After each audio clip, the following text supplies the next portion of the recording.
prevalensinya.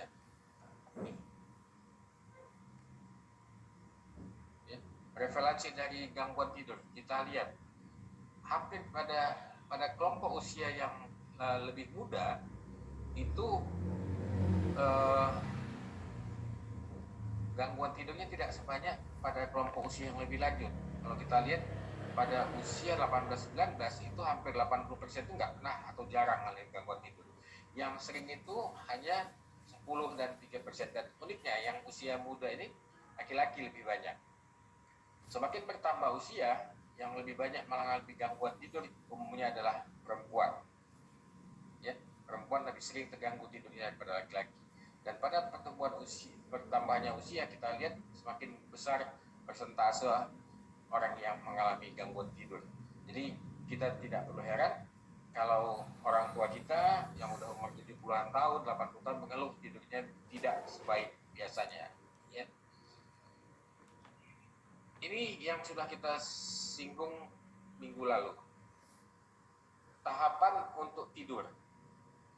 Tahapan tidur kita sudah bagi atas kemarin tidur non-REM dan tidur yang REM.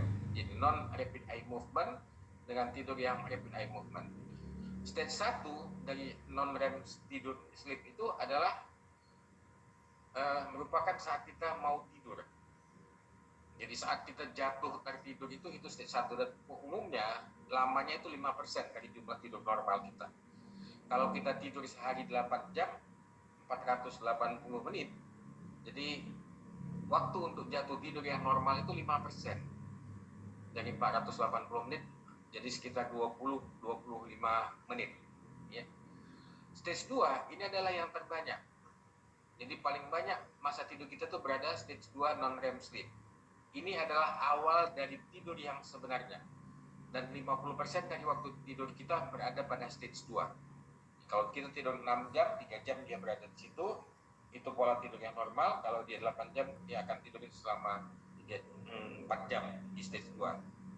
Stage 3 dan 4 itu adalah dari non-REM sleep, itu tidur yang paling dalam. Dan dia nggak lama, hanya 10-20% dari waktu tidur kita. Jadi kalau kita tidur tadi 8 jam, maka yang stage 3-4 ini hanya sekitar 50-100 menit dari 480 menit.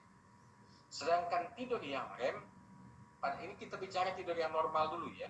Tidur yang REM itu dimulai 90 menit setelah kita mulai tertidur. Jadi REM sleep itu 1,5 jam setelah mulai tidur baru kita masuk ke fase REM sleep. Dan dia merupakan 20-25% waktu tidur, cukup banyak. Bisa sampai 2 jam kita berada fase non-REM ini. Ya. Pada kondisi tidur yang normal, bangun REM, non-REM sleep itu diatur oleh berbagai daerah di otak. Bukan ada satu bagian otak tertentu yang ngaturnya. Jadi dia merupakan satu kesatuan. Tapi bahas minggu lalu yang kita sebut dengan form reticularis. Ya. Bagian yang paling penting adalah batang otak, brainstem, usus dan basal forebrain. Ya. Untuk ngatur bangun itu batang otak yang berfungsi. Untuk mengatur fase non-REM umumnya dominan pada basal medula dan basal forebrain. Untuk yang REM sleep itu adalah pons dan basal forebrain. Ya.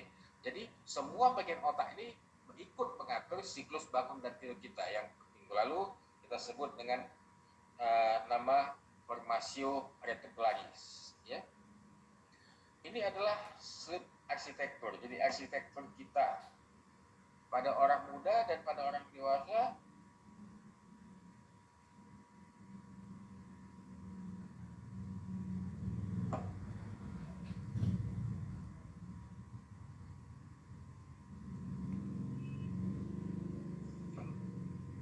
kalau kita lihat pada orang muda, ya, ini fase dia mulai tidur, masuk stage 1, masuk stage 2, masuk stage 3, masuk stage 4. Setelah sampai stage 4, dia bisa naik lagi, nggak harus di 4 terus. Jadi tidur itu dalam bentuk siklus, ya, dalam bentuk siklus. Naik ke stage 3, naik stage 2. Bahkan kadang-kadang bisa bangun. Mulai lagi siklus tidur berikutnya. Ya. Jadi dalam satu malam dia bisa menjalani sampai 4 atau 5 siklus tidurnya. Kalau kita lihat makin ke ujung, ini jam pertama sampai jam ke-7, makin ke ujung sebenarnya fase tidur yang deep itu nggak terlalu masuk lagi. Kalau kita lihat pada orang tua, lihat tidur yang dalam tuh hampir nggak dapat lagi. Stage 4 itu nggak tercapainya, paling dalam itu cuma sampai stage 3, dan di stage 3 ini pun cuma sebentar. Ini kan sebentar-sebentar dia. Padahal tidur yang dalam inilah yang kita sebut dengan tidur yang paling restoratif, yang paling membuat kita bangun segar. Ya. Jadi ini bedanya. Pada orang tua siklusnya lebih banyak malah. Kenapa? Dia bolak-balik terbangun dan dia nggak sampai ke tidur yang paling dalam di stage 4 tadi. Ini jam tidur di manusia dibandingkan dengan hewan. Manusia tidur normalnya 8 jam. Ya. Sapi 4 jam. Lebih sedikit tidurnya. Kuda lebih sedikit lagi tidurnya. Kelinci lebih lama sedikit. Kucing tidur aja kerjanya. Jadi kalau punya kucing di rumah tidurnya, dia banyak tidur, gak usah heran. Memang 14,5 jam sehari dia kerjanya tidur. Ya, ini apalagi cuma malam aja dia bangun, kelawar ini Batman ini. Ya, dia cuma 5 jam bangun sehari. Jadi kalau kita tidur lama kali bisa dianggap sebagai kucing atau sebagai Batman, ya kan? Kalau seharian tidur aja kerja gak bangun-bangun. Oke, jadi itu perbandingannya. Sekarang kita masuk ke gangguan tidur, insomnia. Selama ini saya yakin udah dengar lah semua istilah insomnia. Tapi hari ini kita coba biar kita sama pemahamannya tentang itu, apa yang dimaksud dengan insomnia.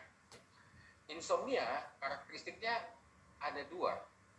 Yang pertama, kesulitan jatuh tidur, kesulitan untuk memulai tidur atau mempertahankan tidur. Jadi orang ini susah kali mau jatuh tidur.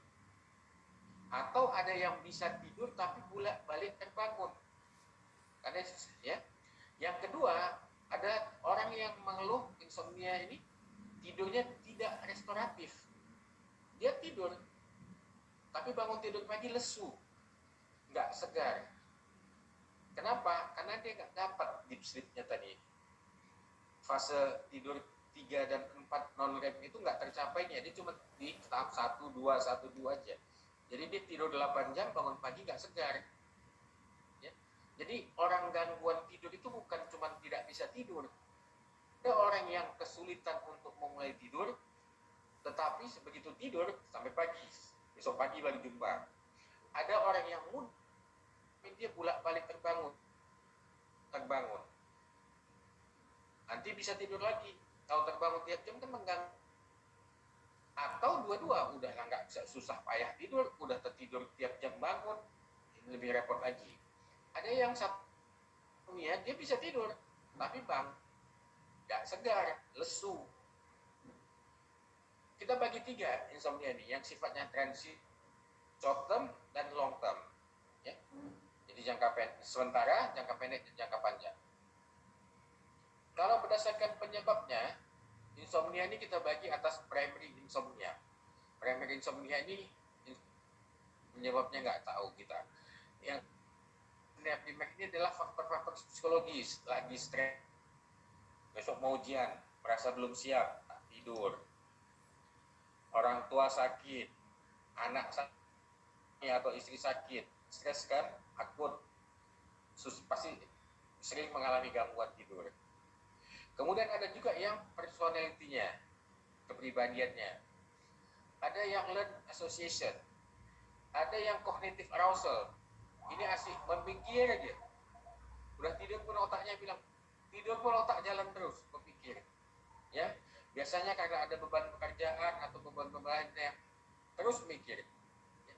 Atau keyakinan yang salah. Bisa juga yang terbangun akibat ini, physiologic arousal, bolak-balik mau ke kamar kecil, buang kecil. Ya, orang diabetes, malam sering kencing manis, orang sering bolak-balik kencing ke kamar mandi, itu terganggu tidurnya. Kalau tiap jam harus ke toilet kan terganggu. Orang tua juga yang laki-laki, orang dengan prostat, ya, orang penyakit prostat, hipertrofi prostat itu kan sering mulai kecil, itu juga bisa mengganggu. Kemudian inadequate sleep hygiene, jadi tidur pun ada hygiene-nya, ada kesehatannya. Adequate sleep hygiene seperti apa? Tidur di tempat panas, ya terbangun. Tidur di tempat berisik, tidur di tempat yang terlalu terang benderang, tidur alas tidurnya kotor, ya, gatal-gatal bulat terbangun. Kemudian selain primary insomnia, ada secondary insomnia. Jadi yang primary insomnia tadi memang gangguan tidur lah penyakit utamanya. Kalau yang digolongkan kepada secondary insomnia, ini adalah gangguan tidurnya merupakan bagian dari penyakit lain. Misalnya insomnia associated with psychiatric disorders, insomnia yang diasosiasikan yang berhubungan dengan kondisi kelainan jiwa, gangguan jiwa. Insomnia dengan berhubungan dengan kondisi medis tertentu. Orang diabetes mellitus, orang sakit kencing manis, itu salah satu komplikasinya ada yang disebut dengan neuropati diabetes. Dia merasa tangan kakinya kebas terus. Bahkan pada tahap yang lebih berat bisa merasa panas seperti kena api. Dan itu bisa mengganggu tidurnya. Karena bagaimana kita mau tidur kalau sekujur tubuh kita panas. Orang yang sedang kena penyakit herpes itu kan sakit, ya, penderita kanker sakit, itu gangguan tidurnya. Dia digolongkan kepada secondary insomnia. Atau gangguan tidur yang berkaitan dengan substansi tertentu. Misalnya minum kopi atau teh terlalu banyak, nggak bisa tidur. Minum obat yang membuat tak bisa tidur, ya. Minum obat-obat hipnotik. Secondary insomnia ada juga yang berkaitan dengan other primary sleep disorders. Jadi secara etiologi insomnia kita bagi dua, primer dan sekunder. Kalau kita bicara patofisiologinya, dasar terjadinya insomnia, ada 4. Yang pertama gangguan psikiatris, ya, orang dengan depresi itu kan susah tidurnya, ya. Orang dengan gangguan cemas, bagaimana mau tidur kalau dia cemas? Kemudian insomnia sebagai penyakit gangguan tidur yang spesifik. Jadi sakitnya memang gangguan tidur tadi, bukan akibat penyakit lain. Kalau yang akibat psikiatrik ini kan dia insomnianya terjadi karena gangguan jiwanya. Tapi bisa juga gangguan tidur itu merupakan itulah penyakitnya. Insomnia bisa juga terjadi akibat gangguan lingkungan sosial. Ya, lingkungan sosial ini macam-macam yang saya sebutkan tadi. Ya, tidur di tempat berisik, dia tidur orang teriak-teriak sekitarnya, ya, habis berantem sama suaminya atau sama istrinya, gimana mau tidur? Ya, macam-macam yang sakit lah, mau ujian, mau nikah besok pagi, ya. Nanti malu kalau satu kali ngucap gak lancar, mesti diulang, cemas. Kemudian yang keempat adalah ada medical condition, jadi kondisi medis yang lainnya yang bisa menyebabkan gangguan tidur. Ini contoh-contoh yang dikeluhkan oleh insomnia. Yang pertama, sleep slowly, tidurnya itu terletak langsung tidur, bisa tidur di pesawat, bisa, ya kan, itu kan yang begitu tergeletak bantal tidur cepat, ada berpuluh menit, bahkan jam mutar kanan mutar kiri gak juga bisa tertidur. Mungkin ini pernah kita ngalaminya, ya. Kemudian short period of sleep, ini orangnya bisa tidur tapi periode tidurnya singkat-singkat, bolak-balik terbangun, sama dengan yang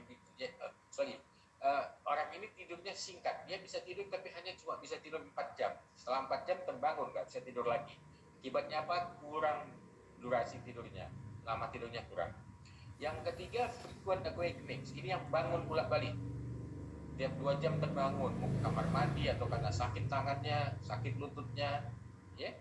Ini juga akan mengganggu tidurnya. Dan yang keempat adalah yang saya sebutkan tadi, non-restorative sleep.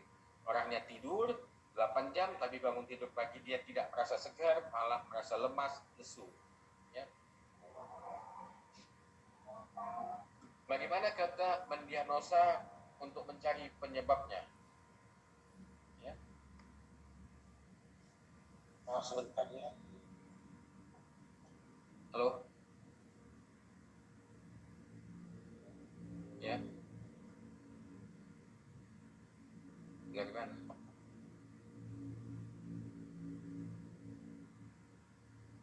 Dapat.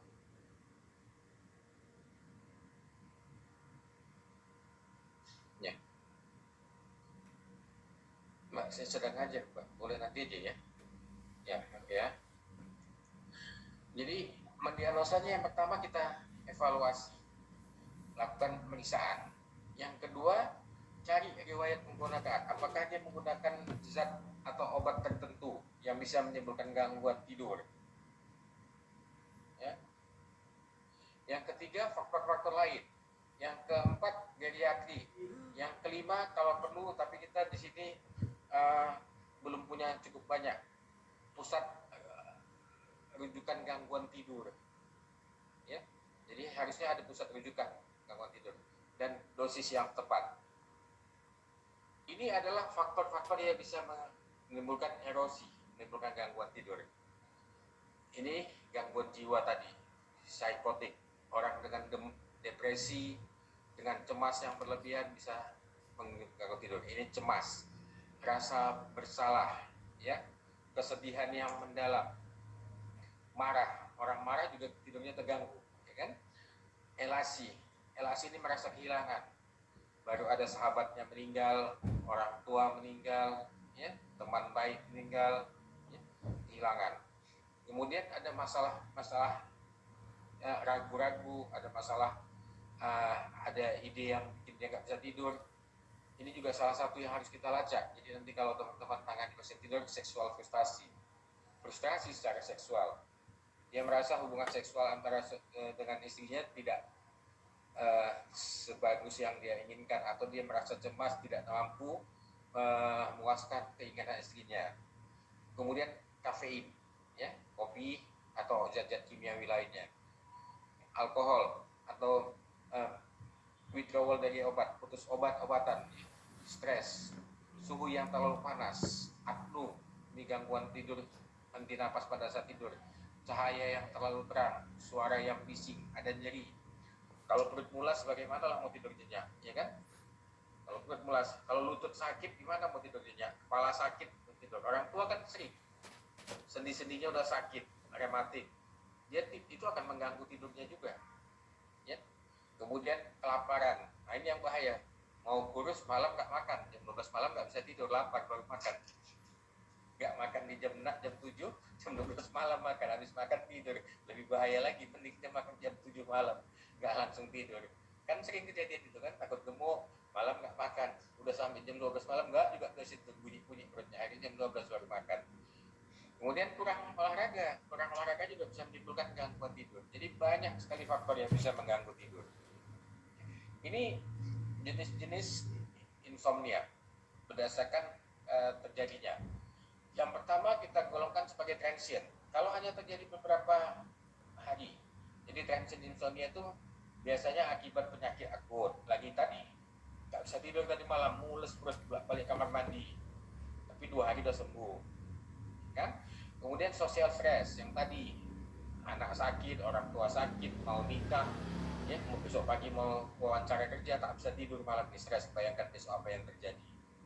Jet lag, kalau kita terbang jarak jauh, melewati banyak zona waktu, biasanya sampai ke tempat yang lama kita tak bisa tidur beberapa hari itu, karena badan kita masih di zona waktu yang sebelumnya, ya. Jadi kalau yang sudah punya pengalaman terbang jarak jauh, biasanya kita akan mengalami jet lag beberapa hari. Jadi nanti kita sampai misalnya terbang dari Medan ke Amsterdam, ya, itu kan beda waktunya bisa sampai 6 jam, 8 jam, ya. Di waktu di Medan sudah jam kita tidur di Amsterdam, kita terbiasa bangun jam 5 pagi di Medan, beda 6 jam, jam 11 malam kita udah terbangun di Amsterdam, karena badan kita udah jam 5 pagi, tak bisa tidur sampai pagi, karena badan kita masih jam 5 pagi, udah bangun, ya. Itu sering terjadi ya seperti itu, tapi dia cuma berlangsung beberapa hari. Kemudian perubahan jadwal shift kerja, ya. Misalnya yang bekerja sebagai polisi, dokter, perawat yang kerjanya pakai shift-shiftan. Kemudian yang jangka pendek ini bisa berlangsung selama beberapa minggu akibat grief, berduka, berkabung, ya, ada yang meninggal atau akibat stres atau penggunaan obat-obatan. Ada obat-obatan yang nggak bisa tidur. Beberapa pasien saya makanya obat-obatan vitamin itu kadang-kadang lebih sering dianjurkan diminum di pagi hari, terutama yang merangsang stimulan saraf. Kalau malam diminumnya segar dia nggak ngantuk, jadinya nggak tidur, ya. Beberapa pasien saya yang menderita stroke, ada satu jenis obat yang isinya itu adalah perangsang otak untuk beraktif kembali. Nggak semua, biasanya penggunaannya 2x1, pagi dan malam.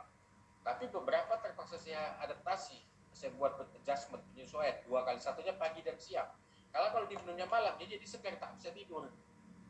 Karena obat tadi merangsang otak dia untuk bekerja. Memang masing-masing orang punya respon yang berbeda.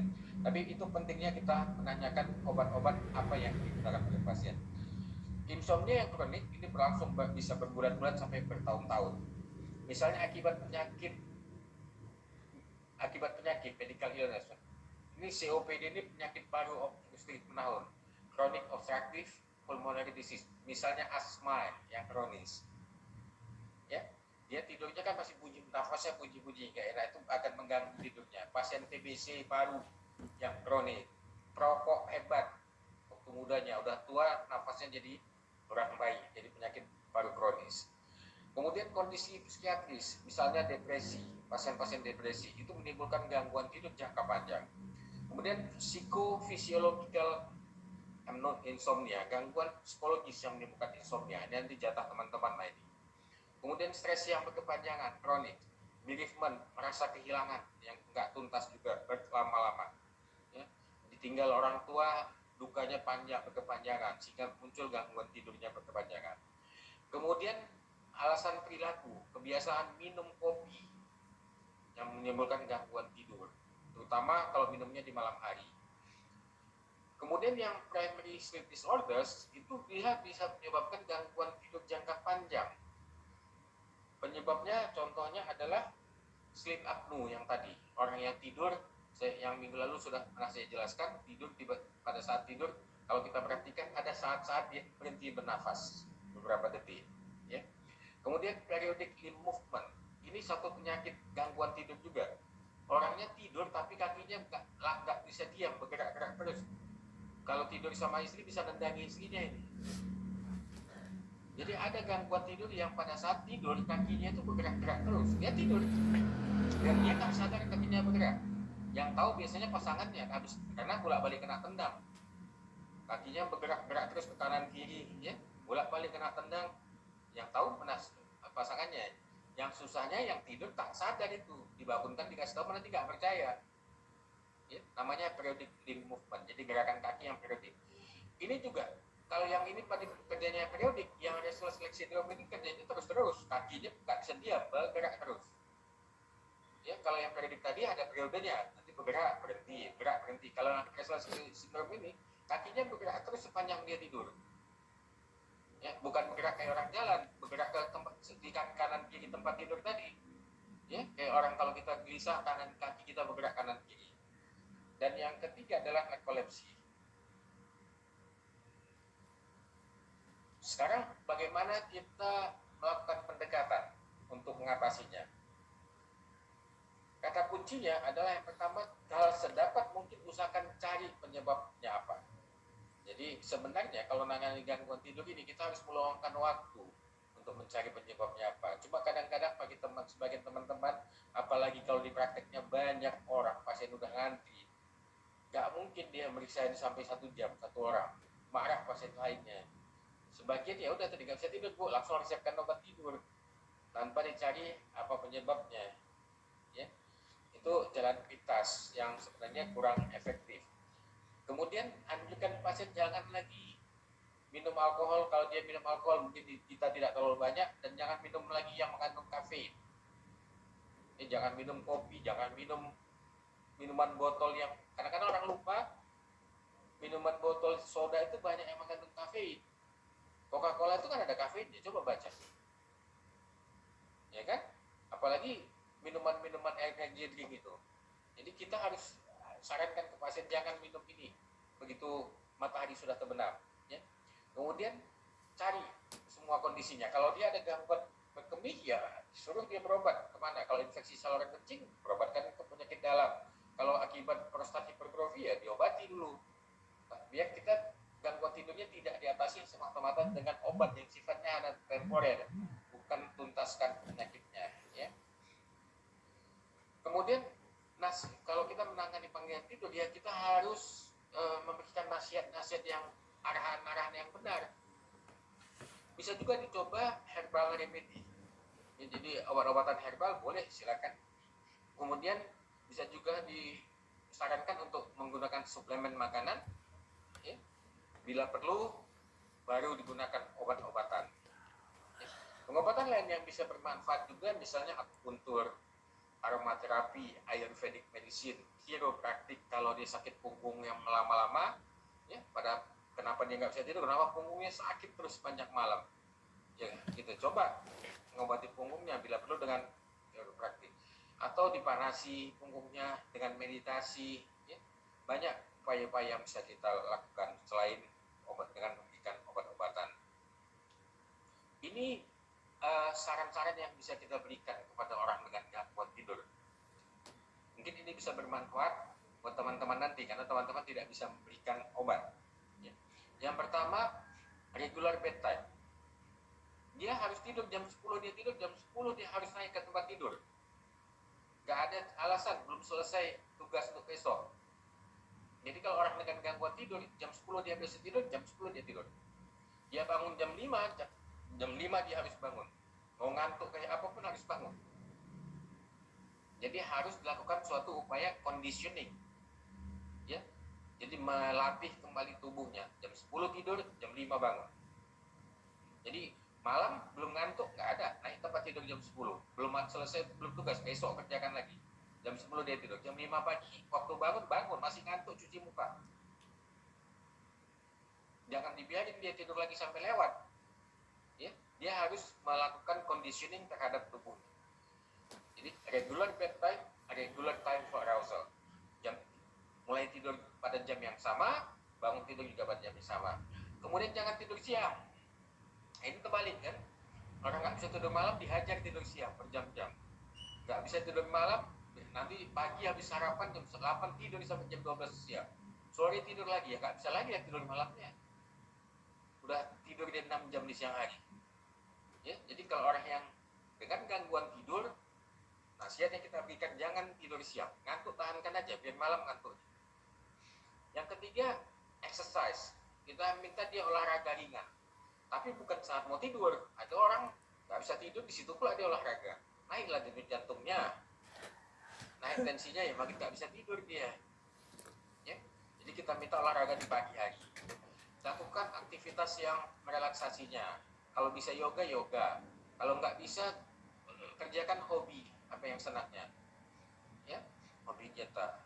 Kemudian jangan minum kafein setelah makan siang. Jadi nggak boleh minum kopi lagi setelah makan siang. Nggak boleh minum alkohol setelah matahari terbenam.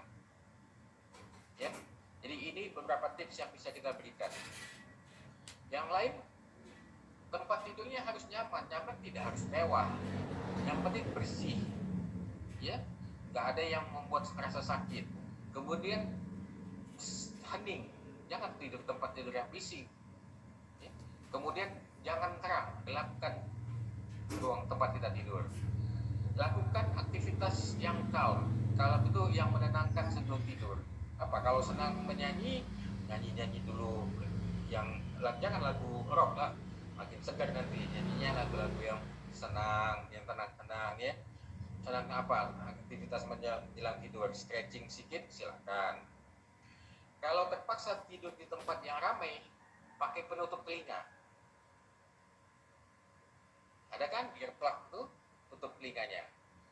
Kalau terpaksa tidur di tempat yang gelap, yang terang, pakai tutup mata seperti kalau kita naik pesawat kan dibagikan untuk penutup mata kalau jarak jauh, ya. Kadang-kadang mungkin suami masih harus kerja, malam istrinya harus tidur, ya pakai tutup mata, tutup telinga, tidur jamnya, ya.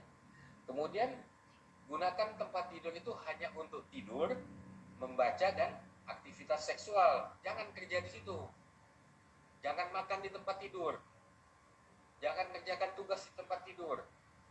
Ya, jadi tempat tidur itu fungsinya hanya untuk ini, untuk tidur, membaca. Baca pun bukan baca untuk belajar, baca ringan-ringan menjelang tidur, atau untuk aktivitas seksual, hanya untuk itu. Kemudian batasi aktivitas yang challenging, yang menantang di sore hari, ya. Jadi mulai maghrib itu jangan lagi, kalau mau main game, main yang senang-senang lah, jangan main game yang pakai tembak-tembakan atau yang butuh kalian tertentu. Jangan lagi olahraga, misalnya panjat tebing, udah mau tidur, ya kan. Jangan lagi lakukan aktivitas yang menantang-nantang menjelang tidur. Itu nasihat-nasihat yang bisa kita berikan. Yang lain, jangan kerjakan hal yang kita tidak suka di malam hari menjelang tidur.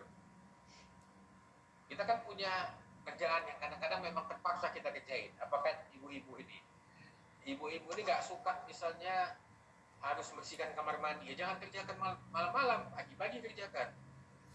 Kan ada hal yang nggak suka, ya, kita nggak suka kan ini harus ganti spray, jangan kerjakan di malam hari. Semua kerjaan yang kita supaya jangan kerjakan di malam hari. Kemudian relaksasi, stretching ringan sebelum tidur, itu menolong. Kemudian baca atau berpikir tentang hal-hal yang menyenangkan. Nanti Mbak Dina bisa, ya, enak kali liburan ke Bali bulan lalu, ya, tapi kurang lama. Ya kan Mbak Nia, enak juga jalan-jalan. Yang minggu lalu ke Brastagi, enak, sepi, tenang. Ya, jangan diingat yang sedih-sedih, jangan diingat kalau nggak lulus, ya. Bapak itu galak kali semalam, marah aja. Atau nanti kemarin dimarahin mama kan.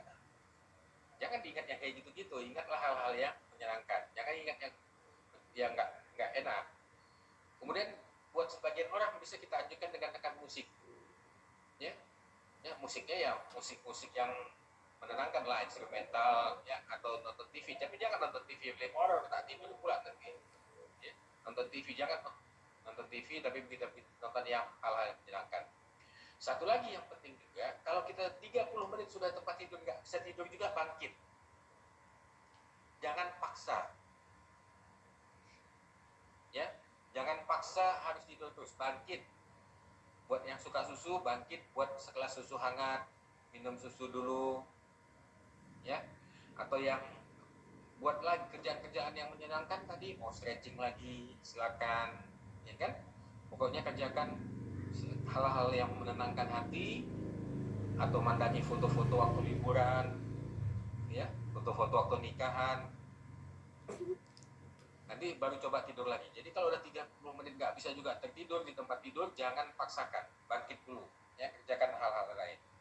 Jadi itu yang bisa kita lakukan untuk pasien-pasien dengan gangguan insomnia. Yang berikutnya ini adalah salah satu penyakit tidur yang tadi, restless leg syndrome. Restless leg syndrome ini adalah gangguan sensori motor yang terjadi akibat perasaan tidak nyaman yang dialami pasien pada saat bangun dan berdampak pada saat dia tidur. Kakinya itu nggak nyaman, bangun itu tebas, sakit. Sampai malam dia tidur pun terbawa-bawa, kakinya tadi tetap merasa nggak nyaman, akibatnya sering digoyang-goyangkannya, bergerakkan sendiri. Disebut dengan restless leg syndrome. Biasanya hanya mengenai kaki, tidak mengenai tangan. Walaupun bisa, tapi jarang dua-dua yang kena. Jarang kaki sama tangan sekaligus, jarang. Umumnya hanya kaki yang merasa gak nyaman. Itu orangnya bilang, ini kaki kok pegal terus, disepak-sepakkannya untuk menghilangkan pegal. Sampai tertidur pun masih ikut. Ya. Ini penyakit udah lama, udah 5 abad yang lalu penyakitnya. Yang pertama ditemukannya namanya Thomas Willis. Yang, ya, istilah restless leg syndrome ini pertama kali digunakan oleh Profesor Carl Axel Ekbom tahun 1944, jadi menjelang kita merdeka. Sehingga kadang-kadang disebut juga dengan Ekbom disease. Jadi RLS ini kadang-kadang disebut juga dengan Ekbom disease.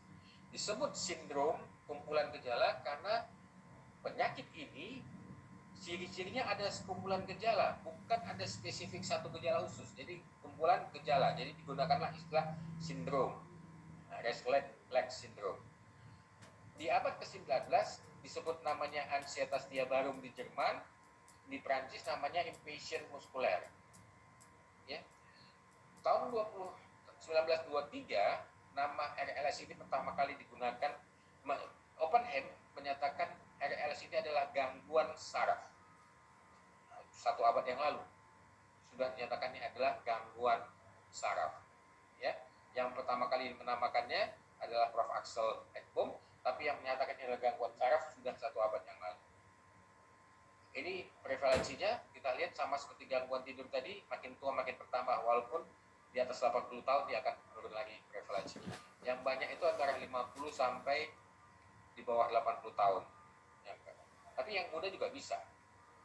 Gejala klinisnya adalah perasaan gak nyaman di kaki, ya, yang memaksanya untuk terus jalan atau terus menggerakkannya, sehingga waktu tidur pun bergerak terus. Kalau ditanya apa sakit, gak tahu dia menjelaskannya. Pokoknya gak enak aja kaki ini, kan. Pegel, kebas, macam-macam. Ya. Biasanya akan timbul atau memburuk kalau pasiennya berbaring, duduk, istirahat atau relaksasi, malah makin buruk gejalanya, makin berat. Ya. Gejalanya akan berkurang pada saat yang menderita penyakit ini menggerak-gerakkan kakinya. Akibatnya waktu tidur pun dia akan menggerakkan kakinya untuk mengurangi gejala nggak nyaman di kakinya ini. Biasanya yang bikin parahnya lagi adalah gejala ini akan memburuk di malam hari. Dari sore sampai malam buruk, sehingga saat tidur pun dia akan terus menggerakkan kakinya. Gejalanya bukan besar-besar, ini little movement, gerakan jempolnya, jari-jari kakinya yang ini fit, ya, bahasa Belanda tuh fit itu yang di dalam sepatu, dari mata kaki ke bawah itu fit, ya. Ada yang menggerakkan kakinya saja, tapi ada juga yang menggunakan tungkainya. Legs ini tungkai, seluruh kaki anggota gerak bawah itu kita suka menggunakan istilah kaki, padahal sebetulnya yang kaki itu adalah fit. Fit itu yang ada dalam sepatu kalau kita pakai sepatu. Jadi dari mata kaki ke bawah itu fit. Leg ini semua, seluruhan tungkai bawah. Ya. Kalau di neurologi kita menggunakan istilah tungkai. Ya. Gejalanya, terganggu tidurnya, perasaan gak enak di kaki, nyeri, gak bisa diam, gak bisa merasa nyaman, kecapean, fatigue, ya, merasa lelah, kakinya kayak kedutan-kedutan, bisa kedutan kecil atau kedutan besar, ngantuk siang hari karena malam tidurnya gak nyenyak. Jadi ini gejala-gejalanya orang dengan Restless syndrome. Ya, banyak gejalanya. Klasifikasinya ada yang primary atau familial, ada yang secondary, misalnya pada wanita hamil, orang yang zat besinya rendah, HB-nya rendah, atau penyakit-penyakit kronik. Tapi bisa juga idiopatik. Idiopatik ini hanya istilah kerennya. Aslinya sebetulnya idiopatik ini kalau di pasien Indonesia kan nggak tahu penyebabnya itu aja. Cuman kan nggak mungkin kita bilang sama pasien penyebabnya apa begitu. Idiopatik tuh, pasien dokter idiopatik penyebabnya. Sempat tinggi datang pasien penyebab apa nggak tahu saya bu. Bodoh kali dokter itu panjang kali penggelarnya tak tahu juga aja. Padahal artinya sama. Cuman begitu dibilang idiopatik, ibunya senyum, dia bilang nggak tahu penyebabnya, ngelecek senyumnya. Ini senyum senang kalau idiopatik, ya padahal nggak tahu. Sama-sama nggak tahu nyakitnya, cuman itu tadi lah. Kriteria diagnosanya ini, jadi ada 4 esensial kriteria. Yang pertama, kebutuhan untuk selalu menggerakkan kakinya karena merasa tidak nyaman, ada perasaan unpleasant sensation di tungkai, biasanya memburuk pada saat istirahat atau saat berbaring atau saat duduk, gejalanya akan memburuk, bisa terjadi partial atau total relief. Jadi kalau pasiennya berjalan atau stretching dia bisa menghilang sebagian, bisa total menghilang, ya, sehingga dia bisa beraktivitas. Umumnya akan memburuk terutama pada senja dan malam hari. Jadi pada saat itu gejalanya akan menjadi parah. Pengobatannya bisa non farmakologi dan farmakologi. Ini tanpa obat-obatan dan dengan obat-obatan, ya. Kalau ada pengobatan farmakologi yang kita anjurkan, ini hanya untuk pasien-pasien tertentu. Ini yang lain, ini adalah pengobatan farmakologi, saya tidak akan bahas lebih lanjut, ya. Pengobatan non farmakologi, nah, ini yang mungkin perlu kita bicarakan, karena yang farmakologi nanti untuk yang dokter aja. Cari penyebabnya, kalau bisa obati, hilangkan faktor-faktor pencetus. Apa yang faktor pencetusnya? Kurangi minum kopi, kurangi alkohol, kalau bisa jangan minum alkohol, kurangi merokok. Karena nikotin juga menyebabkannya, ya. Jadi kalau bisa berhenti merokok. Hentikan kalau dia menggunakan obat-obat antidepresan, mau golongan mana. Jadi kalau digunakan obat antidepresan atau dopamin blocking agent, ini obat-obatan untuk obat-obat sakit jiwa, ini dihentikan. Kemudian intervensi perilakunya secara sederhana.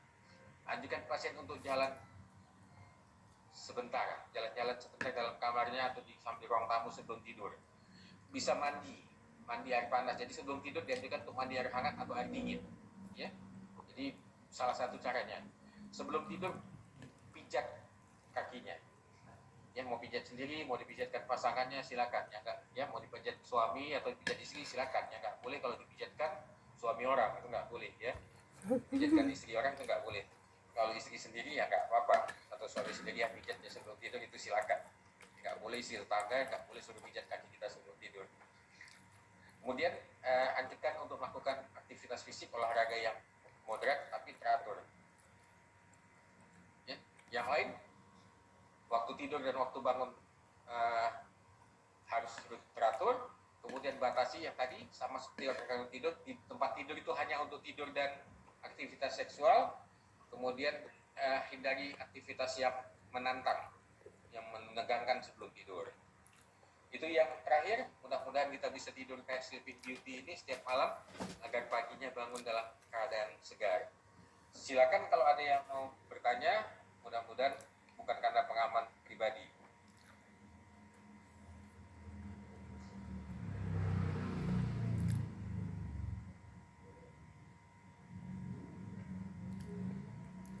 Ada yang mau bertanya? Izin bertanya, Prof. Silakan. Prof, mengenai yang ini, Prof, kayaknya saya termasuk ini deh, orang yang insomnia juga, Prof. Prof. Saya itu, Prof, mengenai yang buang air kecil itu, Prof. Jadi ketika saya sebelum tidur itu minum 1 gelas, saya bahkan bisa mengeluarkan 5 gelas kayak itu. Dalam 5 menit itu saya bisa terus-terusan buang air kecil ketika mau tidur, Prof. Itu kira-kira apakah karena ada penyakit atau gimana, Prof? Gula bagus? Gula insya Allah bagus, Prof. Ada tanda-tanda infeksi saluran kencing? Saya sebenarnya ada kayak sakit, menduga. buang kencingnya sakit nggak? Enggak, Prof. Saya sebenarnya menduga-duga ada infeksi gitu kan, Prof. Karena bukan hanya malam saja, karena kayak misalnya setiap saya minum yang pasti. paling mudah pergi ke laboratorium periksa urinnya, cek.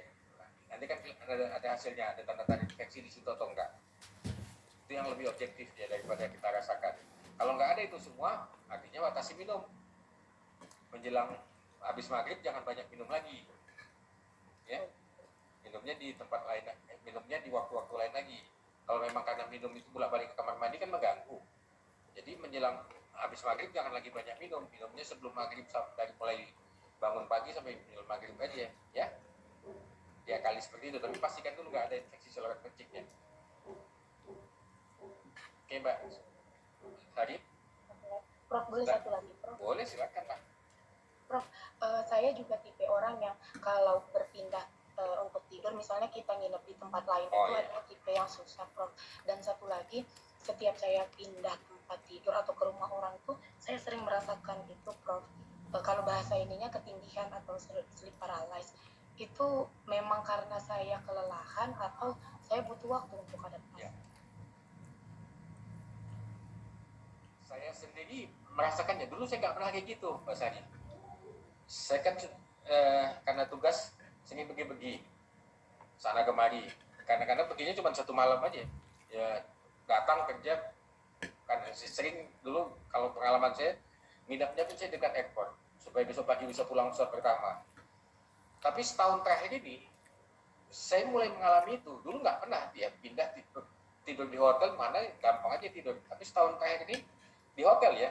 Tapi kalau di rumah, misalnya di rumah mertua saya sih nggak masalah. Tapi di hotel kalau cuma 1 malam sering itu lama tidurnya, baru bisa tertidur. Salah satu akalnya adalah membawa sesuatu dari rumah kita yang biasa kita pakai.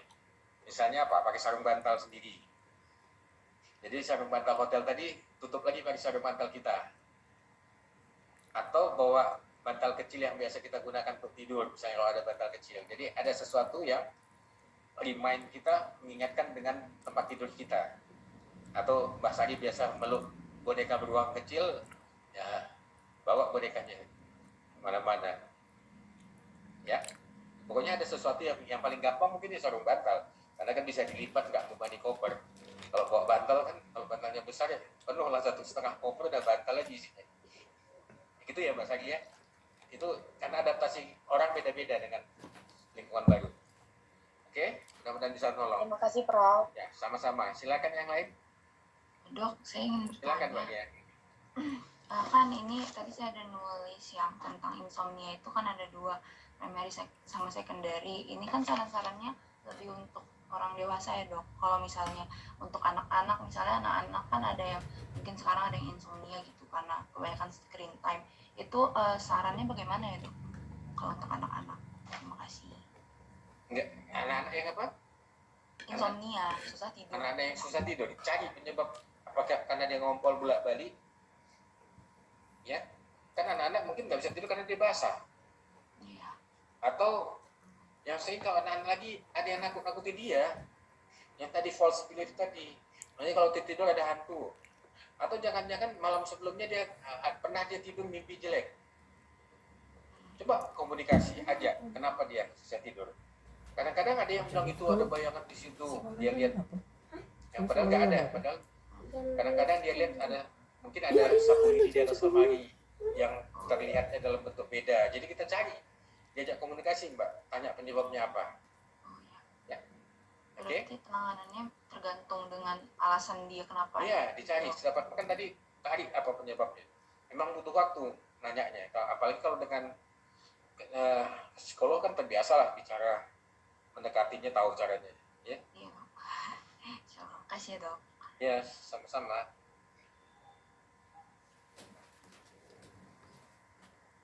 Ada lagi silakan. Dokter, saya mau bertanya. Silakan. Ini kemarin ada cerita teman saya waktu kerja dulu di sekolah, dia punya anak. Jadi anaknya ini memang pertama dia bayi tabung, terus lahirnya prematur, dokter. Jadi anak ini aktifnya dia itu di malam hari. Jadi dia tidurnya itu subuh malahan, dokter. Gitu. Itu apakah ada pengaruh karena memang dia dulunya lahirnya prematur atau bagaimana? Sampai sekarang Dia nggak ada kaitannya dengan bayi tabungnya, nggak ada kaitannya dengan bayi prematur. Itu hanya kebiasaan kondisi yang dia harus dilatih itu. Itu nggak sehat. Tubuh kita ini punya jam biologis. Ya. Jadi memang kalau malam pada saat mata cahaya menggelap, kan kalau malam kan gelap. Itu memang secara alamiah memang itu waktu untuk istirahat. Jadi tidur malam dan tidur siang itu tidak sama. Apalagi untuk jangka panjang. Dia harus tidur di malam hari. Karena jam biologis kita itu memang di malam hari lah harus tidur, bukan di siang hari. Ya. Jadi anak tadi harus mulai dilatih lagi untuk tidur di malam hari. Kalau pagi, secara bertahap ya, nggak mungkin langsung mendadak gitu. Jadi kalau pagi, biasanya tidur berapa jam? 5 jam. Secara bertahap dikurangi, 4 jam. Hari ini 4 jam dibanguni. Suruh dia bangun, jangan kasih tidur lagi. Nanti sudah 1 minggu bangunin 3 jam. Biar dia ngantuknya di malam hari. Malam suruh dia tidur, kalau perlu ditemani. Mungkin ada alasan dia tidurnya, udah besar anaknya. belum, dokter. Masih usia 5 tahun ke bawah. Ya, mungkin tanya, anak-anak kecil ini kan kadang kan bisa salah, dia malam tuh takut dia mau tidur itu karena gelap.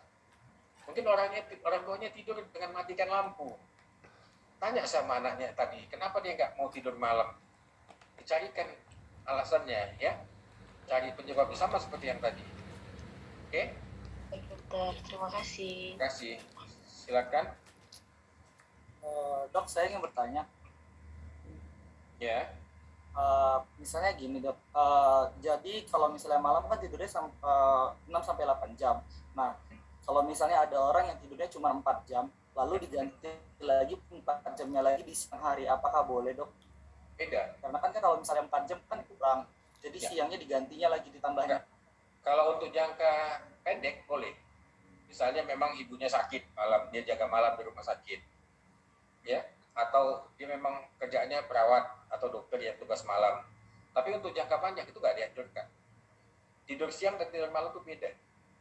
Tidur siang, jam biologis kita tidak dalam settingan tidur. Ya, yang settingan biologis tidur itu malam. Jadi kalau sedapat mungkin jangan dibiasakan tidur malam. Dia harus biasa atasi tidur malamnya tadi supaya dia bisa tidurnya di 8 jam itu di malam hari. Untuk jangka pendek memang boleh bisa ya, tapi untuk jangka panjang jangan. Itu akan mengganggu jam biologis tubuhnya nanti. Badan kita ini punya jam biologis sendiri, Allah ada ciptakannya seperti itu. Kadang-kadang kita yang melawannya, sehingga nanti akan menimbulkan ketidakseimbangan di tubuhnya. Pada saat dia harus tidur malam, dia bangun, siang dia harus aktivitas, dia paksa tidur. Oke? Itu yang Mas Habibie terima kasih. kajian. Terima kasih dok. Oke. Ada lagi? Dok, saya ingin bertanya. Silakan. Iya, jadi saya tertarik dok dengan tadi dokter sampaikan mengenai tidur siang itu tidak dianjurkan karena jam biologis kita tidak pada di situ. Mengingat saya adalah orang yang paling hobi tidur siang dok. Enggak, tidur siang dianjurkan, tapi bukan seperti yang sampaikan Mas Habibie tadi sebelum salah paham. Tidur siang boleh, tapi bukan 4 jam bayar utang malam gitu. Tadi Nah, kan jadi Mas Habibie memang- sampaikan, kalau tidur jam siang 1 jam ya nggak masalah, silakan aja. Kecuali punya gangguan tidur malam ya Mbak Endah. Kalau kamu punya nggak bisa tidur malam, jangan tidur siang, nggak boleh tidur siang. Kalau malamnya nggak bisa tidur, ya itu nggak boleh tidur siang gitu.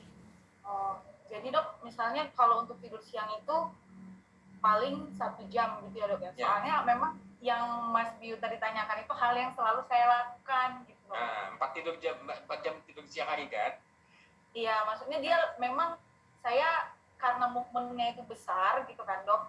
Jadi membalas tidur di hari weekend itu kayak siang itu saya bisa tidur hampir 4 sampai 6 jam gitu. Ya, Karena malamnya kurang tidur.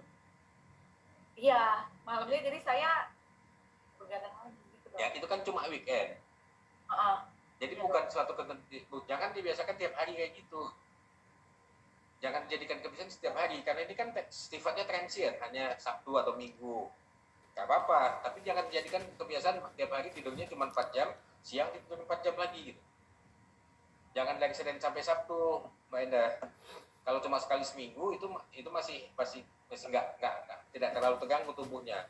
Tapi kalau yang dikatakan Mas Habibie tadi kan tiap malam dia tidur cuma 4 jam, siang tidur 4 jam untuk bayar utangnya. Itu yang gak pas nanti jam biologis tubuh kita bingung. Oke? Kalau cuma sekali seminggu nggak masalah. Iya. Dok, satu lagi. Saya punya kebiasaan kalau saya mau tidur itu saya pakai minyak kayu putih karena kan saya suka sama wanginya. Nah, apakah dengan hal-hal seperti itu kalau misalnya nanti saya nggak pakai itu saya jadinya kecanduan gitu dok? Atau gimana dok? Enggak, itu kan kebiasaan aja, bisa dihilangkan. Enggak pernah pula saya baca kecanduan minyak kayu putih. Iya, artinya dok misalnya kalau nggak ada itu saya jadinya nggak bisa tidur atau gimana? Ya itu kan Apakah- bisa itu kan karena habit itu. Sama misalnya anak-anak punya bantal jimatnya itu ya kan. Kalau nggak ada bantal, kalau anak kecil kan suka itu ada bantal. Kadang-kadang sarung bantalnya sampai hancur itu masih dipegang-pegang ya kan. Itu kan sama aja seperti itu habit. Habit bisa diatasi. Ya. Dok, saya mau nanya lagi. Silakan. Ini terkait dengan tuntutan sih dok. Misalnya nih ada orang yang memang tuntutan kerjanya harus begadang gitu. Misalnya kayak spesialis tuh. Spesialis tuh kan harus jaga gitu. Nah itu untuk saranin jam tidurnya supaya berkualitas gimana ya dok? Untuk yang memang tuntutan gitu. Yang paling banyak itu dokter jaga, dokter umum, spesialis tidur di rumah nih kan, terus di rumah sakit. Cuman diganggu tidur ya, karena kan dia telepon malam-malam. Oke.